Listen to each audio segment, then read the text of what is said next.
concordarão comigo que realmente ouvimos aqui a voz de alguém que está habituado no terreno a lidar com as crianças surdas e a fazer estudos sobre os seus progressos e as suas dificuldades.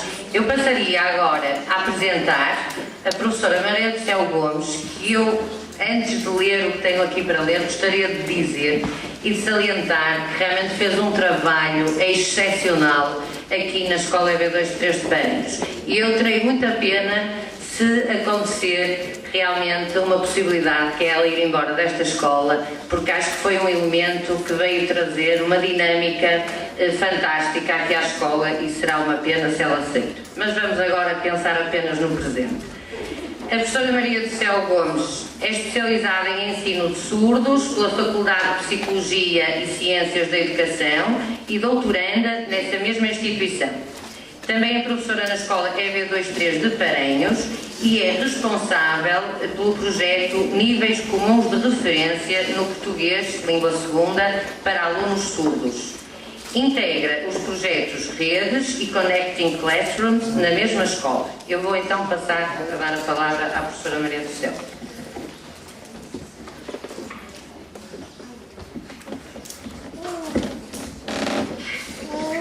Olá a todos, então vou aproveitar para falar do projeto, muitos dos que aqui estão não conhecem. Foi um projeto inspirado no projeto de literacia do Pedro, o projeto que ele desenvolveu no Sérgio Jacob Rodrigues Pereira. Nós achámos bastante interessante a ideia e quisemos aplicá-lo aqui também. Eu vou falar um pouco sobre a forma como se desenvolveu o projeto. O que é que nos levou a adotar este projeto aqui também na escola? O que nós constatávamos é que o programa de português para alunos surdos, que foi homologado em fevereiro de 2011, está pensado para um perfil de alunos que tenha iniciado a educação bilingue desde os primeiros anos de vida. E isso ainda não acontece com a realidade dos alunos da nossa escola, é tal como não acontece com o programa de língua gestual portuguesa. E nós pensámos que deveríamos ter uma resposta diferenciada para esses alunos, devíamos ir de encontro à realidade desses alunos. E o que acontecia na nossa escola é que dos 34 alunos que frequentavam o segundo e terceiro ciclos, 11 tinham tido um percurso bilingue, 25 tinham estado integrados em turmas de ouvintes e 8 tinham tido um percurso misto, era alguns anos em integração, outros anos em turmas de surdos. E para além disso, 31 dos alunos são filhos de pais ouvintes, a maioria dos quais não sabe língua gestual. Portanto, daqui decorre que a maioria dos alunos não tinham as competências necessárias para aceder ao currículo de português L2, tal como ele estava pensado. Muitos deles chegaram-nos aqui sem sequer saber ler e escrever, mas nós no quinto ano ainda temos alunos nessa situação. E pensámos que tínhamos que, em conjunto, em equipa, achar uma resposta diferente para estes alunos. O próprio programa de português contempla que a escola tem autonomia para achar respostas diferenciadas, tendo em conta o projeto educativo, o PCT e o PEI de cada aluno. Nós então, tendo em conta esta margem de manobra que tínhamos e as ideias que estamos constantes aqui com o Pedro, estamos sempre aqui a convidar o Pedro para vir à escola, pensámos que algumas das ideias do projeto de literacia poderiam ser mobilizadas para a nossa escola. Nós queríamos então avaliar a competência dos alunos no português, mas não existia nenhum instrumento previsto no programa de português para alunos surdos. Então pensámos que os testes de diagnóstico de português de língua não materna para estrangeiros que estão no site da DGDC e que foram utilizados pelo Pedro no Sérgio Jacob Rodrigues Pereira podiam também ser utilizados por nós para avaliar a proficiência linguística dos alunos. Como estão a ver aqui alguns exemplos dos testes, é avaliada sempre a produção isolada de palavras, a produção escrita no âmbito mais alargado através da descrição de imagens, a compreensão de instruções. Há vários tipos de questões que são avaliadas.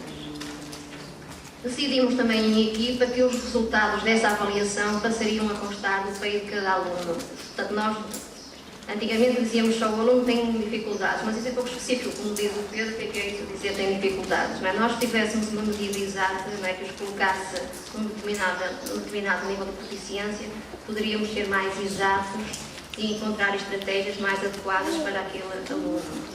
Os testes de diagnóstico de português de língua não materna são baseados no quadro do volume de referência para as línguas, que posicionam os alunos em nível de iniciação, A1 e A2, no nível intermédio, o B1 e B2, ou no nível avançado. E nós então decidimos aplicar esses testes. E depois, também aqui tivemos a sorte de aqui na escola ter bastante receptiva às nossas ideias. Conseguimos ir mais longe do que Pedro no Sérgio Jacob Rodrigues Pereira. Enquanto o Pedro aplicou o projeto apenas nas aulas de apoio à língua portuguesa, nós conseguimos aplicá-lo nas próprias aulas de português. Aquilo que foi definido é que os alunos passariam a frequentar as aulas de português não de acordo com o seu ano de escolaridade, não porque estavam no 5º, no 7º, no 8º, mas de acordo com o seu nível de proficiência. Os resultados obtidos acabaram por nos dar informações suficientes para nós construirmos determinados grupos. Um grupo de nível A1, um grupo de nível A2, um grupo de nível B1. E então, com esses diferentes grupos, podíamos trabalhar as competências adequadas para cada aluno. Decidimos também que os alunos que estariam no nível B1 poderiam seguir o programa de português para alunos de estudo. Para os outros alunos, nós também em equipa construímos programas que estão disponíveis no site do Redes. Construímos programas para A1, programas para A2 e esses programas foram construídos articulando os programas de português de língua não materna que existem para alunos estrangeiros e o próprio programa de português para alunos surdos. Definimos também que a avaliação seria a mesma que tínhamos anteriormente, ou seja, de 1 a 5, e esse valor corresponderia ao nível de proficiência que os alunos obtivessem no nível em que estavam posicionados. Se um aluno de aula conseguisse tirar 5 com o ensino estivesse adequado a ele, então ele teria 5, nós considerávamos que isso era merecido. E depois, para decidirmos da progressão do aluno para o nível seguinte, seria tido em conta todo o trabalho desenvolvido pelo aluno ao longo do ano, bem como a prova final que realizaríamos no fim do ano. Quais foram os objetivos deste nosso projeto? Nós quisemos, de certo modo, adequar o ensino facultado ao nível em que cada um se encontrava, as competências que ele tinha, porque desse modo o aluno sentiria mais motivado para a aprendizagem do português. Sentiria que era capaz de conseguir atingir os objetivos que eram propostos.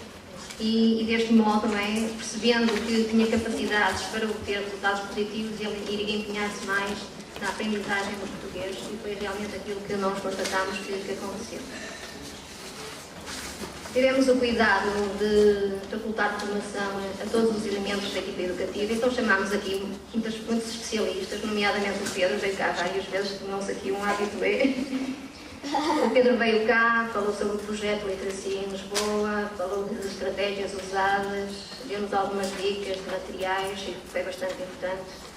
Convidámos também a doutora Isabel Correia, da Escola Superior de Educação de Coimbra, que nos veio falar sobre a ligação entre o português e a língua gestual portuguesa, a necessidade de articulação e da refeição metalinguística.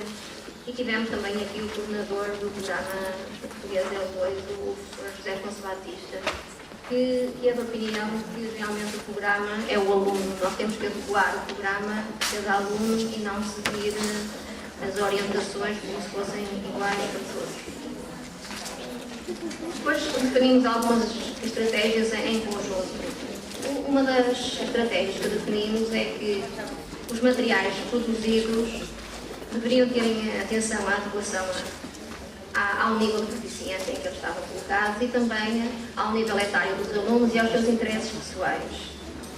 E uma coisa que eu decidi todos é que eles passariam a ser os protagonistas dos próprios materiais.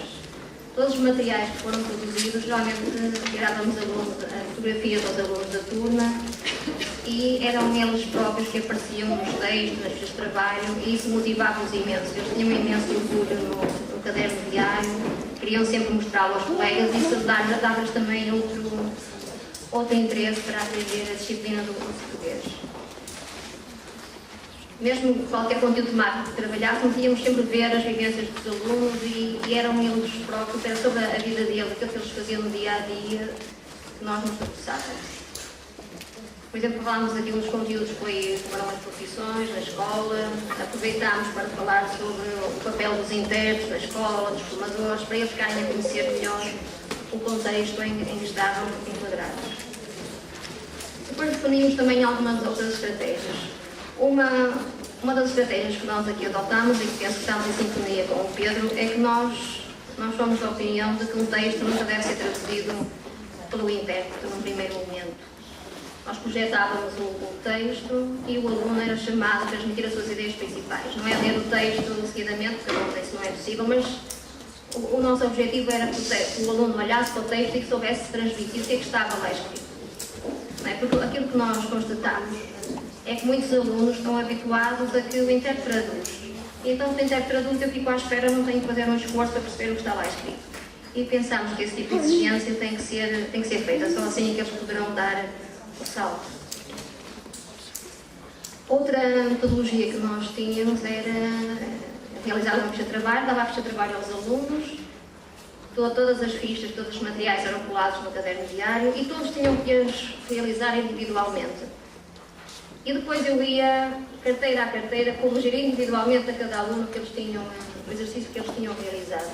E o erro era detectado no momento oportuno. Se o aluno tinha um exercício errado, naquele momento era corrigido e o aluno ficava a perceber o que é que tinha errado.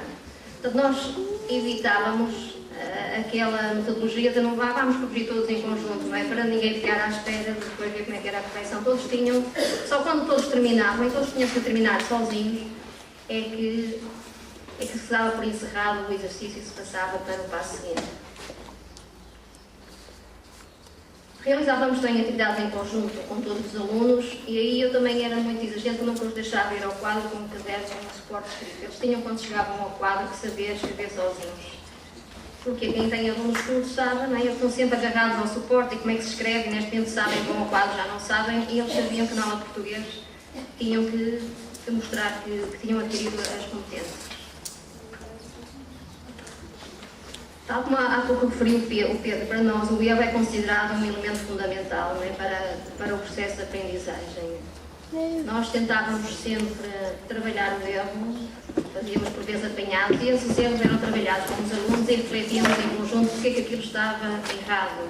Por exemplo, neste exemplo que está aqui, tenho ali a pergunta como chamas e ele responde como chamas, não é? Quantos anos tens, quantos tens?